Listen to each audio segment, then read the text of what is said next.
Who is the loved one? Allah. Who is Ar-Rahman? Allah. Who is Al-Mannan? La ilaha illallah. Muhammadur Rasulullah. Muhammad is the messenger. To Allah is our return. La ilaha illallah. Muhammadur Rasulullah. Muhammad is the messenger. To Allah is our return. La ilaha illallah. Muhammadur Rasulullah. لا إله إلا الله محمد رسول الله.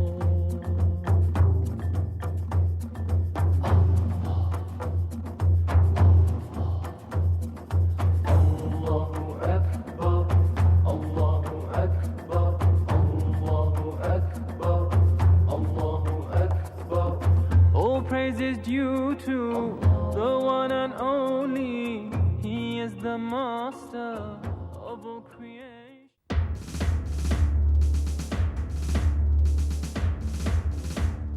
அல்ஹம்துலில்லாஹ், புகழனைத்தும் உலக மக்கள் அனைவரையும் படைத்த ஒரே இறைவனுக்கே உரித்தாகட்டும்.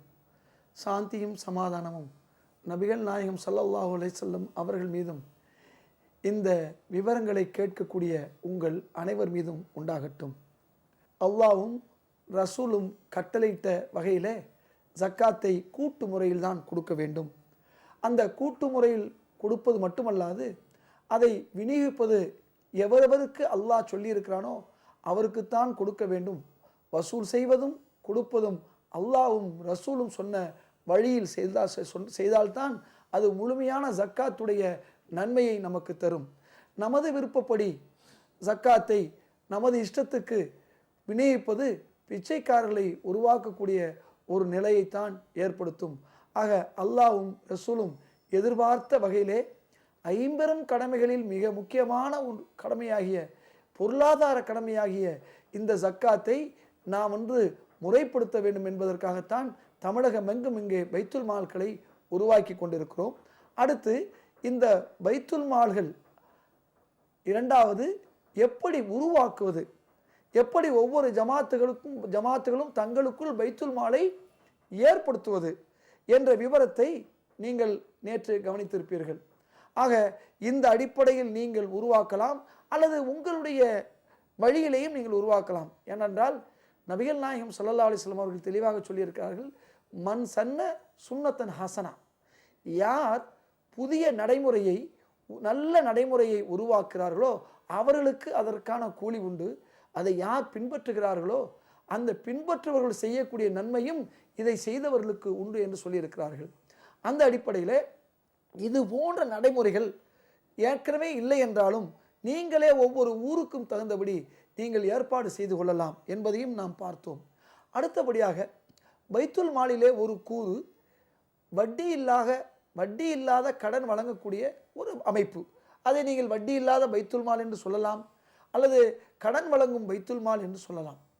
ஆக இன்றைய சமூகம் வட்டியிலே மூழ்கி இருக்கிறது. அதுவும் வட்டி என்றால் மீட்டர் வட்டி, ரன் வட்டி, கந்து வட்டி என்று சொல்லிக்கொண்டே போகிறார்கள். இந்த வட்டியினால் இறந்து போன குடும்பங்கள் பல குடும்பங்கள், தற்கொலை செய்து கொண்ட குடும்பங்கள் பல குடும்பங்கள். இன்று வறுமை, இந்த வறுமையின் காரணமாக பலர் தனது மார்க்கங்களை விட்டு சென்றதும் உண்டு. நபிகள் நாயகம் ஸல்லல்லாஹு அலைஹி வஸல்லம் அவர்கள் சொன்னார்கள், காதல் ஃபக்ரு ஐ யகுனல் குஃப்ரா. ஆக வறுமை என்பது அவர்களை இறை நிராகரிப்பிலே கொண்டு போய்விடும். இன்றும் நாம் பார்க்கிறோம், எத்தனையோ முஸ்லீம்கள் வறுமையின் காரணமாக தவறான வழிக்கு சென்று கொண்டிருக்கிறார்கள். இன்று கூட வடசென்னை பகுதியிலே பார்க்கிறோம், அந்த மாதிரி வசதி இல்லாதவர்களை நீங்கள் எங்களுடைய ஆலயத்திற்கு வாருங்கள், உங்களுக்கு தினந்தோறும் 100 ரூபாய் தருகிறோம் என்று சொல்லி பலர் அங்கு செல்லக்கூடிய நிலைமைகளை இன்றும் நாம் கண்ணால் பார்த்து கொண்டிருக்கிறோம். நாங்கள் அல்லாஹ்வுடைய அழைப்பை செய்கிறோம், தாவா செய்கிறோம் என்று லட்சக்கணக்கிலே கோடிக்கணக்கிலே செலவு செய்கிறார்கள். எங்கிருந்தோ வரக்கூடியவர்களை வரவழைப்பதற்கு முயற்சி செய்கிறார்கள். ஆனால் இங்குள்ள வறுமையை போக்காமல் எத்தனை பேர் இங்கிருந்து வழிதவறி செல்கிறார்கள் என்பதையும் பார்க்க வேண்டும். ஆக அடிப்படையாக இப்பொழுது இருக்கக்கூடிய சமுதாயத்திற்கு எந்தெந்த வகையில் உதவுவது என்பதை நாம் பார்க்க வேண்டும். இன்றைக்கு பைத்துல் மால் மூலமாக ஏழைகளுக்கு உதவலாம். அப்படி உதவுவதன் மூலமாக அவருடைய வறுமையை போக்க முடியும். அதே போன்று கடன் பெற்று தொழில் செய்யக்கூடியவர்கள் கடன் பெற்று சிறு வியாபாரம் செய்யக்கூடியவர்களுக்கு கடன் வழங்கி அவருடைய கௌரவத்தை காப்பாற்றலாம், அவருடைய மரியாதையை காப்பாற்றலாம். இதையெல்லாம் இந்த சமூகம் செய்ய வேண்டும். அல்லாஹ் தாலா தெளிவாக சொல்லுகிறான். 2வது அத்தியாயம் சூரே பக்ராவிலே 280வது அந்த வாசகத்திலே எப்படி நீங்கள் கடன் கொடுக்க வேண்டும், கடன் கொடுக்கும் பொழுது எப்படி எழுதி கொள்ள வேண்டும், அதே நேரத்திலே கடன் வாங்கியவர் என்ன சொல்லுகிறாரோ அந்த வாசகம்தான் எழுதப்பட வேண்டும். ஏனென்றால் கொடுப்பவன் அந்த நேரத்திலே எப்படியும் எழுதி கொள்ளலாம், வாங்குவன் சொல்ல முடியாது. அதனால் நீதமாக நடந்து கொள்ளுங்கள் என்று சொல்லக்கூடிய அல்லாஹ் வாங்குபவர்கள் சொல்லக்கூடிய வாசகம்தான் அதிலே பொறிக்கப்பட வேண்டும் என்று தெளிவாக சொல்லுகிறான். அதே போன்று அல்லாஹ்வுக்கு நீங்கள் அழகிய கடனை கொடுங்கள். அன் துக்ரில்லாஹு கர்லன் ஹசனா யுலாயிஃபுஹு லக்கும் வ யக்ஃபிரு லக்கும் வல்லாஹு ஷக்கூரன் ஹலீமா என்று அற்புதமான ஒரு ஆயத்திலே சொல்கிறான். அல்லாஹ்விற்கு அழகிய கடனை கொடுங்கள். நீங்கள் அல்லாஹ்வுக்கு கடன் கொடுத்தால் அல்லாஹ் உங்களுக்கு பல மடங்கு திருப்பி தருவான். நீங்கள் மனிதர்கள், பாவம் செய்யக்கூடியவர்கள். ஆகவே அல்லாஹ் சொல்கிறான், உங்களது பாவங்களை மன்னிப்பேன் என்று. கடன் கொடுப்பதால் பாவங்களை மன்னிப்பேன். அடுத்தபடியாக அல்லாஹ் சொல்கிறான், உங்களுக்கு நான் நன்றி உள்ளவனாக இருப்பேன், உங்கள் மீது நான் சகிப்புத்தன்மை உள்ளவனாக இருப்பேன். அதான் ஷக்கூரன் ஹலீமா.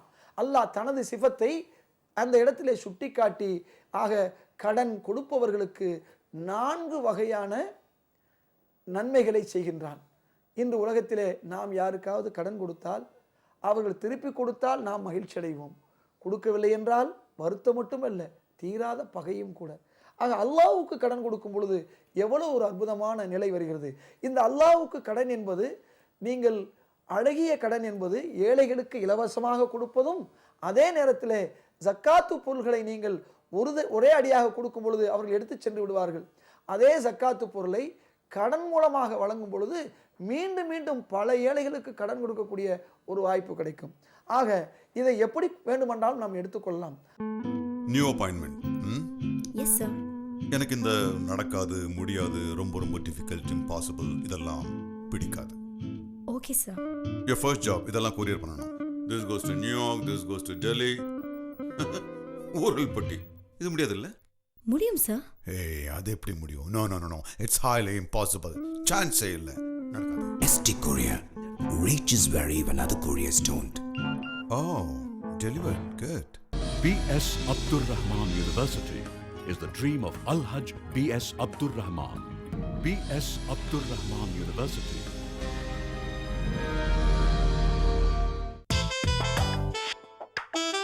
White, மரியாதை. Minister White, தனி மரியாதை. Tailor fit ready-made shirts. Fine fabric, great style. Minister White premium shirts, இதயத்துக்கு நெருக்கமாய். இனிமே white shirtனா Minister White தான். India, 1960. Do you remember how it used to be? India, now.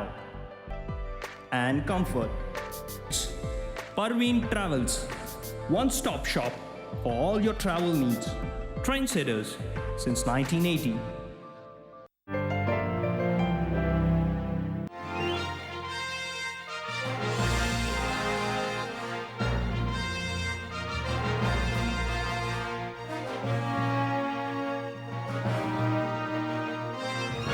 ஆலி முகமது சாலை கல்வி குழுமத்தின் இனிய ரமலான் நல்வாழ்த்துக்கள்.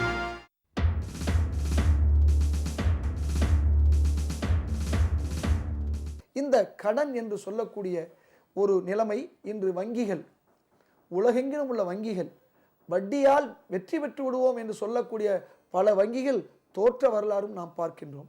அதே நேரத்தில் நேர்மையாக நீதியாக இருக்கக்கூடிய வங்கிகள் நீதியாக இன்னும் இருப்பதையும் நாம் பார்க்கிறோம். ஆக இந்த வங்கிகள் கொடுக்கக்கூடிய கடனை போன்று ஏன் ஒவ்வொரு பள்ளிவாசலும் வங்கிகளாக மாறக்கூடாது? அது வட்டியுள்ள வங்கி, இது வட்டி இல்லாத வங்கி. ஒரு காலத்திலே இந்தியாவிலே, தமிழகத்திலே எந்த ஊரிலே முஸ்லீம்கள் இருந்தார்கள்? 1300 வருடங்களுக்கு முன்னாக, 1200 வருடங்களுக்கு முன்பாக முஸ்லீம்களே இல்லாத ஊர்களுக்கு வந்த வழிமார்கள் தான் அந்த மக்களுக்கு உதவி செய்து, அவர்களுக்கு கடன் கொடுத்து, அவர்களுக்கு மருத்துவம் செய்து அந்த ஊரிலே ஒரு நல்ல சூழலை உருவாக்கினார்கள். இதுபோன்று இந்த வட்டி இல்லா கடன் திட்டத்தை உங்கள் ஒவ்வொரு ஊரிலும் நீங்கள் ஏற்படுத்த முடியும். இதற்கு பணத்திற்கு எங்கே போகுது நீங்கள் கேட்கலாம். ஒவ்வொரு பள்ளிவாசலிலும் இன்னைக்கு பணம் வங்கியிலே சும்மா கிடக்கிறது. வங்கியிலே நாம் டெபாசிட் செய்து வைத்திருக்கிறோம். அது மட்டுமல்ல, எத்தனையோ தனவந்தர்கள் அந்த ஊரில் இருக்கிறார்கள். ஒவ்வொருவரும் 50,000 1,00,000 ரூபாய் கடனாகவே பள்ளிவாசலுக்கு கொடுத்துவிட்டு அவர்கள் தேவைப்படும் பொழுது அந்த ரூபாயை பெற்றுக்கொள்ளலாம். அவர்கள் கொடுத்த அந்த கடன் என்ன ஆகின்றது? பல ஏழைகளுக்கு 5,000 ரூபாயாக 10,000 ரூபாயாக வட்டியில்லா கடனாக சென்று போய் சேர்கிறது. இப்படி செய்யும் பொழுது எவ்வளவு பெரிய நன்மை! நபிகள் நாயகம் ஸல்லல்லாஹு அலைஹி வஸல்லம் அவர்கள் சொல்லுகிறார்கள், தர்மம் கொடுத்தால் 10 நன்மை, கடன் கொடுத்தால் 18 நன்மை. இது மிஹ்ராஜிலே நபிகள் நாயகம் ஸல்லல்லாஹு அலைஹி வஸல்லம் அவர்கள் அங்கே கிடைத்த அந்த சொல், அந்த கருத்து, அதைத்தான் அவர்கள் நமக்கு போதித்தார்கள். நாம் யோசிக்கலாம், தர்மம் கொடுத்தால் 10, கடன் கொடுத்தால் எப்படி 18? ஆக இந்த பணம் தர்மமாக இருக்கக்கூடிய பணம், ஜக்காத்தாக இருக்கக்கூடிய பணம் கடனாக செல்லும் பொழுது அந்த வாங்கியவன் உழைக்க வேண்டிய கட்டாயத்திற்கு தள்ளப்படுகிறான். அதை மீண்டும் கொடுக்கக்கூடிய சூழ்நிலைக்கு வருகிறான். மீண்டும் இங்கே வரும் பொழுது அந்த பணம் மீண்டும் இன்னொருவருக்கு போகிறது. இதுதான் யூட்டிலிட்டி என்று சொல்வார்கள். ஒரு ஜக்காத்தாக வரக்கூடிய பணம் பலருக்கு கிடைக்கின்றது. இப்போ உதாரணமாக 8 நபர்களிலே ஒருவர் கடன்காரருக்கு நாம் ஜக்காத்தை கொடுக்கலாம், இன்னொருவர் அடிமை. இன்று யார் அடிமை? கடன் வாங்கியவர்கள் தான் அடிமையாக இருக்கிறார். இந்த பணம் கடனாக யாருக்கு கொடுக்கப்படுகிறது? லில் ஃபுகராயி வல் மசாக்கின், ஏழைகளுக்கும் இல்லாதவர்களுக்கும் கடனாக கொடுக்கிறது. இந்த பணம் முழுதும் மீண்டும் மீண்டும் பலருக்கு கடன் கொடுக்கப்படுகிறது. ஆக ஜக்காத்திலிருந்து ஒரு பகுதியை நாம் நிச்சயமாக கடனுக்கு ஒதுக்கலாம். ஆக இப்படி நமக்கு கிடைக்கக்கூடிய ஒட்டுமொத்த தொகையை முறையாக வட்டியில்லா கடன் பைத்துல் மாலை உருவாக்கி, நீங்கள் எந்த பெயரை வைத்துக் கொள்ளுங்கள், அழகிய கடன் அறக்கட்டளை என்று வைத்துக் கொள்ளுங்கள், கருணை கடன் என்று வைத்துக் கொள்ளுங்கள், எப்படியெல்லாம் நீங்கள் வைத்துக் கொள்ளலாம். அப்படி வைத்துக்கொண்டு இதை இளைஞர் கையிலே கொடுங்கள். ஏற்கனவே பள்ளிவாசலிலே 10 பேர் பொறுப்பிலே இருக்கிறார்கள் முத்தவள்ளியோடு. இப்பொழுது பைத்துல் மால் ஜக்காத்தை வசூல் செய்யக்கூடிய பொறுப்பிலே ஒரு 10 பேர் வருகிறார்கள். இப்பொழுது இளைஞரை நீங்கள் அழையுங்கள், ஒரு 10 இளைஞர்களை பொறுக்கி எடுங்கள், அதிலே முக்கியமானவர்களை சேர்த்து கொள்ளுங்கள்.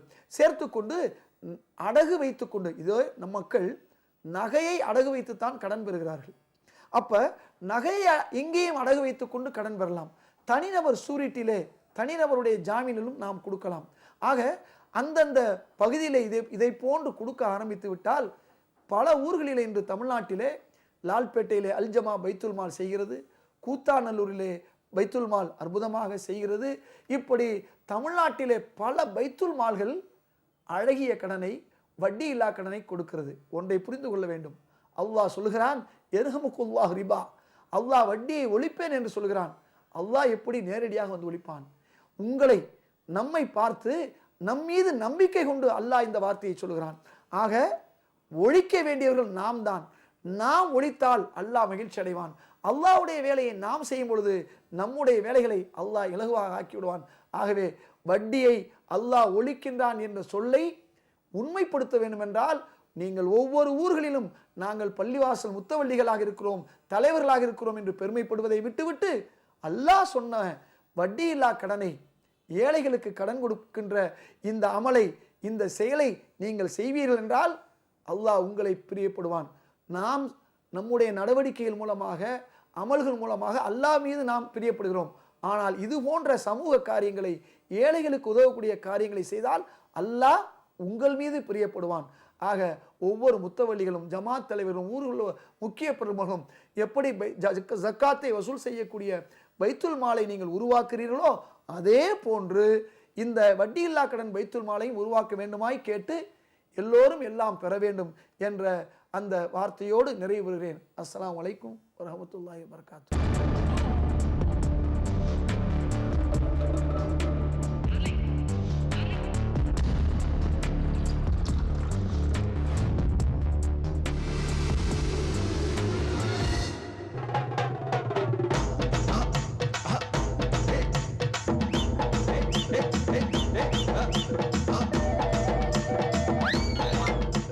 Wherever you are, we reach you there. The professional careers. எப்படியாவது admission கிடைச்சிடணும். No recommendation, please. So, I'm an engineer. I see. நான் கூட ஒரு graduate. So what? Sir, donation எவ்வளவு நாளும்? No. I am sorry. நான் யூசிமா student sir. Then admission granted. யூசிமா ஸ்டூடண்ட்னா universal winner. Taj group of companies chairman Alhaj K Tajudeen அவர்கள், managing director Alhaj doctor T Saleem Basha, director Alhaj S Mohammed Faisal ஆகியோர்களின் உளங்கனிந்த ரமலான் நல்வாழ்த்துக்கள். திருச்சி சன்சைன் ஹஜ் சர்வீஸ் 18 ஆண்டுகால புனித ஹஜ் உம்ரா சேவையில் தமிழகத்தில் நம்பர் 1 நிறுவனம் திருச்சி சன்சைன் ஹஜ் சர்வீஸ். இந்திய அரசு மற்றும் சவுதி அரசு அங்கீகாரம் பெற்ற ஒரே நிறுவனம். ஏழை நடுத்தர குடும்பத்தைச் சேர்ந்த ஒவ்வொரு மாணவர்களும் ரஷ்யாவில் ஆங்கில மொழியில் மருத்துவக் கல்லூரியில் படித்து MBBS MD பட்டம் பெறுவதற்கு அணுக வேண்டியது AJ trust educational consultancy, Chennai. Chitharkottai கல்விக்கூடங்களின் ஆயுட்கால தலைவர் வள்ளல் எஸ் தஸ்தகீர் அவர்களின் ரமலான் நல் வாழ்த்துக்கள். சமுதாய புரவலர் அரங்கக்குடி வடகரை வள்ளல் பெருமகனார் அல்ஹாஜ் OM ஹபீபுர் ரஹ்மான் அவர்கள் தனது இனிய ரமலான் வாழ்த்துக்களை அனைவருக்கும் தெரிவித்துக் கொள்கிறார்கள். ரஃபியுதீன் எஜுகேஷனல் சாரிட்டபிள் ட்ரஸ்ட் சார்பில் உலகத்தமிழ் பண்பாட்டுக் கழக தலைவர் அல்ஹாஜ் டாக்டர் ரஃபியுதீன் அவர்கள் அனைவருக்கும் இனிய ரமலான் நல் வாழ்த்துக்களை தெரிவித்துக் கொள்கிறார்கள்.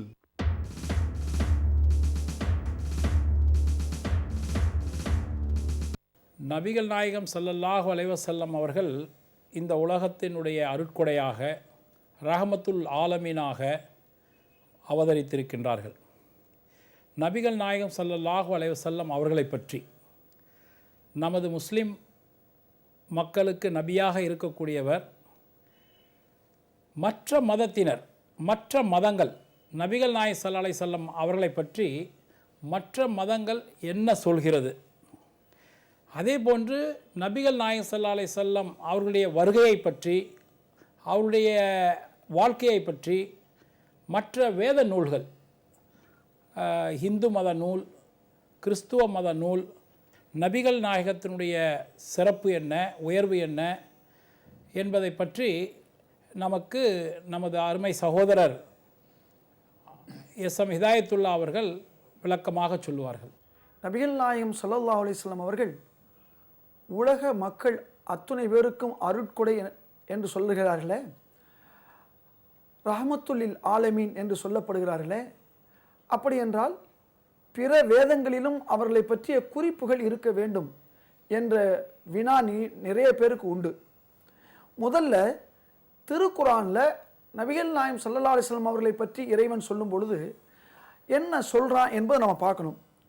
அல்லதீன எத்தபிஊன ரசூலன் நபியில் உம்மி, அற்புதமாக சொல்கிறான். இறைவன் சொல்கிறான், யார் நபிகள் நாயகத்தை பின்பற்றுகிறார்களோ அவர் ஒரு உம்மியான நபி, படிக்காத ஒரு நபி. அந்த நபியை பின்பற்றக்கூடியவர்கள் அல்லதி தஜிதூன, நீங்கள் அவரை காண்பீர்கள், மக்தூபன் இந்தஹும் ஃபித் தௌராத் வல் இன்ஜீல். ரொம்ப தெளிவாக இறைவன் சொல்கிறான், நபிகள் நாயகம் ஸல்லல்லாஹு அலைஹி வஸல்லம் அவர்கள் தௌராத் என்று சொல்லக்கூடிய பழைய ஏற்பாட்டிலும் இன்ஜீல் என்று சொல்லக்கூடிய புதிய ஏற்பாட்டிலும் அவரை பற்றிய குறிப்புகள் இருக்கிறது. அந்த குறிப்புகளை பற்றி அந்த யூதர்கள், கிறிஸ்தவர்கள் யார் நபிகள் நாயகத்தை பின்பற்றுகிறார்களோ அவர்கள் காண்பார்கள் என்று சொல்கிறான். இதில் ரெண்டு விஷயம் இருக்குதுல்ல. அவர் உம்மி நபி, அவர் ஒரு படிக்காதவர். படிக்காதவரை பற்றி தௌராத்துலேயும் இருக்குது, அதே மாதிரி இன்ஜீல்லையும் இருக்குது. இந்த ரெண்டு இடங்களிலும் இருக்கிறது என்று திருக்குரான் சொல்லுகிறது. அப்போ ரெண்டு இடங்களில் இருக்கிறன்னா இதுக்கு முந்தைய இன்னும் பல வேதங்களிலும் இருக்க வாய்ப்புகள் இருக்குது, இந்து சமய நூல்களிலும் இருக்க வாய்ப்பு இருக்குது. அந்த அடிப்படையில் இப்போ தௌராத்துடைய வேதம், தௌராத்துனா என்ன, மூசா அலைஹிஸ்ஸலாம் அவர்களுக்கு வழங்கப்பட்டது. இன்னும் சொல்லப்போனால் பைபிளில் பழைய ஏற்பாடுன்னு சொன்னாவே அது ஆதம் அலைஹிஸ்ஸலாம் அவருடைய காலத்திலிருந்து ஈசா அலைஹிஸ்ஸலாம் அவர்கள் காலம் வரையும் உள்ளக்கூடிய குறிப்புகள் தான். இதைத்தான் பழைய ஏற்பாடு என்று சொல்வார்கள். இப்போ அந்த தோரா என்று சொல்லக்கூடிய அந்த பழைய ஏற்பாடில் 15வது அத்தியாயத்தில் 14வது வரியில், அதாவது உப ஆகமம் சொல்லுவாங்க, இதுதான் பழைய ஏற்பாட்டில் வருது. அதில் நபிகள் நாயகத்தை பற்றி ஒரு அற்புதமான ஒரு குறிப்பு வருது. என்ன குறிப்புன்னு சொன்னால், உங்களுடைய சகோதரரிலிருந்து அவர்களை எழுப்பச் செய்து அவர்களை நான் நபியாக ஆக்குவேன், அவர்களுக்கு நீங்கள் செவி கொடுங்கள் என்ற ஒரு வாசகம். அதே மாதிரி 14:18 இதே வாசகத்தை மோசஸே கேட்கிறார். நம்முடைய சகோதரிலிருந்து ஒருவரை எழுப்ப செய்து அந்த நபியை, அந்த தூதரை நாம் பின்பற்ற வேண்டும் என்று சொல்லுகிறார்.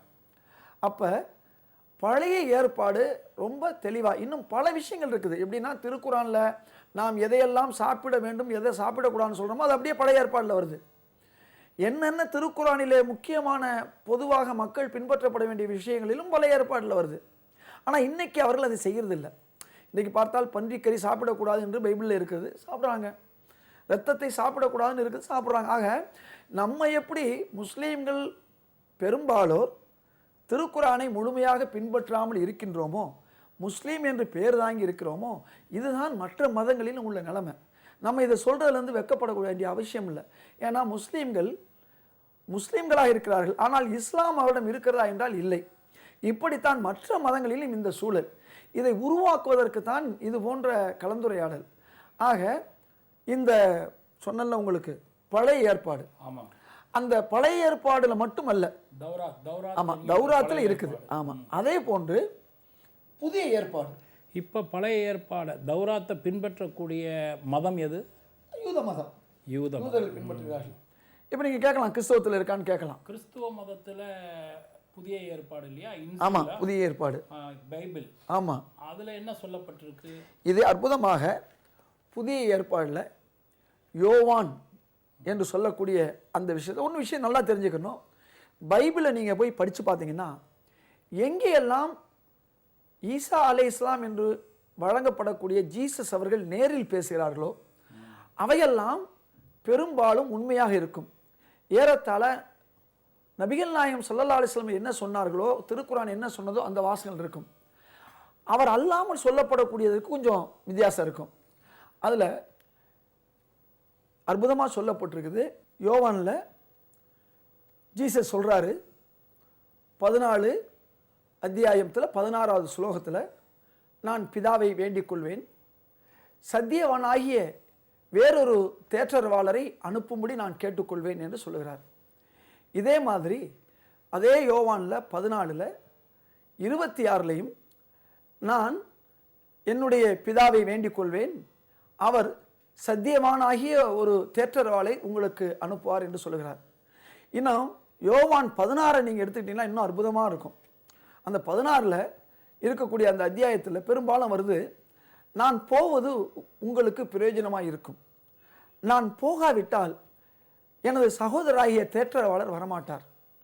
ஆக நான் போவது என்று தான் ஜீசஸ் சொல்கிறார். கொஞ்சம் சூட்சமம் இருக்குது. பைபிளில் நான் செத்து போவதுன்னு சொல்ல மாட்டார், நான் மரணம் அடைவது என்று சொல்ல மாட்டார். ஏன்னா ஜீசஸ் அவர்கள் ஈசா அலைஹிஸ்ஸலாம் மரணம் அடையவில்லை என்றுதான் முஸ்லீம்கள் நம்புகிறார்கள். முஸ்லீம்களை பொறுத்தவரை அவர் சிலுவையில் அறையப்படவில்லை, அவருக்கு பதிலாக வேறொருவர் அறையப்பட்டார். ஆக கிறிஸ்தவ சகோதரர்களை விட நாம் ஜீசஸை பரிசுத்தப்படுத்துகிறோம். அது மட்டுமல்ல, அவர் மீண்டும் இந்த உலகத்திற்கு வருவார் என்று சொல்லுகிறோம். அவர் இறக்கவில்லை, இறைவன் அவரை தன்னளவில் உயர்த்தி விட்டான். இதுதான் குர்ஆன் சொல்லக்கூடிய ஒரு கூற்று. அதுதான் இங்கேயும் இருக்கிறது. நான் போவது உங்களுக்கு பிரயோஜனமாக இருக்கும், நான் போகாவிட்டால் அந்த தேற்றரவாளர் வரமாட்டார், அவர் சத்தியத்தை கொண்டும் இறைவன் எதை சொல்லுகிறானோ அதை கொண்டும் உங்களிடத்தில் உரைப்பார். ஆக என்னை பற்றியும் அவர் பேசுவார். திருக்குரானில் நபிகள் நாயகம் ஸல்லல்லாஹு அலைஹி வஸல்லம் அவர்கள் அது மூலமாக அந்த திருக்குரான் வந்தாலும் கூட அதில் ஜீசஸை பற்றி சிறப்பாக வருது. அப்போ இந்த அளவுக்கு நியூ டெஸ்ட்மெண்ட் என்று சொல்லக்கூடிய பழைய ஏற்பாடுலையும் புதிய ஏற்பாடுலையும் வந்திருக்கு. அதில் ஏன் என்னுடைய சகோதரிலிருந்து நான் எழுப்ப பண்ணுவேன் வந்துச்சுன்னு சொன்னால், ஆபிரகாம் என்று சொல்லக்கூடிய இப்ராஹிமுக்கு 2 பிள்ளைகள், ஒரு பிள்ளை இஸ்ஹாக். அந்த இஸ்ஹாக்குடைய வழியிலே வந்தவர்கள் தான் மோசஸாக இருக்கட்டும், இறுதியாக வந்த ஜீசஸ் என்று சொல்லக்கூடிய ஈசாவாக இருக்கட்டும். ஆனால் அந்த இஸ்ஹாக்குடைய சகோதராக இருக்கக்கூடிய இஸ்மாயில், அந்த இஸ்மாயிலுடைய வம்சத்திலிருந்து வந்தவர் தான் நபிகள் நாயகம் ஸல்லல்லாஹு அலைஹி வஸல்லம் அவர்கள். அதனால்தான் எனது சகோதரருடைய குடும்பத்திலிருந்து வம்சத்திலிருந்து அந்த நபியை எழுப்புவேன் என்று சொல்லுகிறார்கள். இங்கே தேற்றரவாளர் என்று சொல்லுவார்கள், ஆங்கிலத்திலே கம்ஃபோர்டர் என்று சொல்வார்கள். கம்ஃபோர்டர் என்றால் தேற்றரவாளர். அந்த கம்ஃபோர்டர் என்பது நபிகள் நாயகம் ஸல்லல்லாஹு அலைஹி வஸல்லம் அவர்களை பற்றி தான் குறிக்கிறது. நம்முடைய நண்பர் இதயத்துல்லா அவர்கள் கர்நாடகத்திலே 4%, கேரளாவிலும் இடஒதுக்கீடு இப்பொழுது நடைமுறையில் இருக்குவேயானால் நாளைக்கே அதற்கான ஆணை அவசர சட்டத்திற்கு நான் மாத்திரமல்ல நம்முடைய ஆளுநரும் கையெழுத்திட தயாராக இருப்பார் என்பதை உங்களுக்கு தெரிவித்துக் கொள்கிறேன். இஸ்லாமிய இலக்கிய கழகத்தினர் சர்வ கட்சி தலைவர்களை சந்தித்து கர்நாடகா, கேரளா இடஒதுக்கீடு சம்பந்தமான அரசாணையை வழங்கினார். நம்முடைய இதயத்துல்லா அவருடைய பேச்சை கேட்கும் பொழுது அழைத்தது வடவிழாவுக்கா அல்லது மாநாட்டிற்கா என்று எனக்கு புரியவில்லை. இருந்தாலும் அவருடைய உரிமையோடு கூடிய கோரிக்கைகள் கையெழுப்படாமல் நிச்சயமாக பரிசீலிக்கப்படும். நம்முடைய இதயத்துள்ளார்கள் சில கோரிக்கைகளை இங்கே வைத்து அதை நிறைவேற்ற வேண்டும் என்று மேடையிலே சொன்னது மாத்திரமல்ல, என் அருகே வந்து உட்கார்ந்தும் சொன்னார், நீங்கள் இதெல்லாம் நிறைவேற்ற வேண்டும் என்று சொன்னார். மணமேடையிலே மாப்பிள்ளை பெண்கள் பொறுமையாக இருப்பார்கள் என்று பொறுக்கிறது. ஆனால் நம்முடைய இதயத்துள்ளார்களால் பொறுமையாக இருக்க முடியவில்லை என்று கருதுகின்றேன். அவர் நினைத்தது நடக்கும். சம உரிமை, சமூக பொருளாதார கல்வி விழிப்புணர்வு, மத்திய மாநில அரசு சலுகைகள், அரிய சம உரிமை மாத இதழ் வாங்கி படியுங்கள். ஆண்டு சந்தா உள்நாடு ரூபாய் 144, வெளிநாடு ரூபாய் 1000. ஆயில் சந்தா உள்நாடு 2000, வெளிநாடு ரூபாய் 15000. சம உரிமை தொடர்புக்கு எண் 27/28 உட்சாலை, PR வளாகம், அண்ணா சாலை, சென்னை 2.